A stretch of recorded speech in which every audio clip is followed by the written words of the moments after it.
A bright chartreuse lure.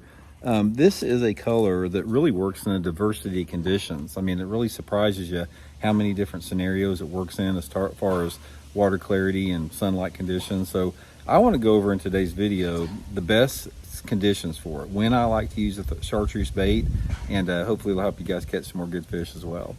Also, guys, before we get started, a quick thank you out there, everybody that's taken time to check out that link I put in the description, my Tackle Warehouse link.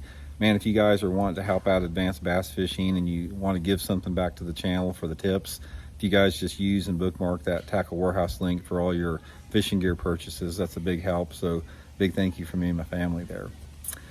Okay, guys, chartreuse has been around for a long time, man. This has been a color, it's been around for 60 years in bass fishing. Popular color.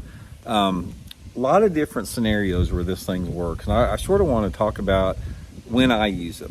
Personally, my favorite times to use some type of a brighter chartreuse lure. And there's a lot of times, so I'm just gonna go over some of the conditions that I have, starting out with some of the most obvious conditions and leading up at the end to the less obvious ones.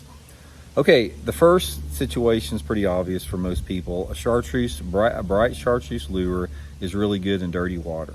Anytime you have water visibility of under about 12 inches, that's probably the #1 color. Bass can see it good, it stands out, catch a lot of fish in those type of situations.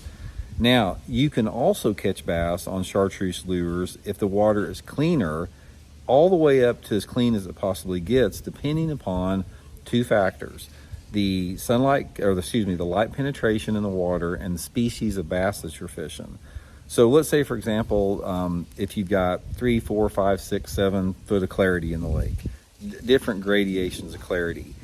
As it gets clearer and clearer, the sunlight and light intensity is more important to get it to work. So in other words, if you can catch bass on a chartreuse lure in 10 or 12 inches of visibility on a bright sunny day like we have right now, you can also catch them on a chartreuse lure if you have 5 or 6 foot of clarity, if you have low light conditions like cloudy, windy type days. That's one extremity. So let's say I'm fishing clear water, 5, 6, 7, 8 foot clarity. A chartreuse lure, if it's one of those days where it's dark out, thunderstorms, raining, chartreuse lure can be really, really good in that clear water. And then as the water clarity goes down, let's say that you've got 2 to 3 foot of visibility, maybe some type of an overcast day. Doesn't have to be raining, doesn't have to be really thick, dark overcast, just some type of an overcast day with a little bit lower light conditions and wind. Wind is always your friend with a chartreuse lure. It doesn't matter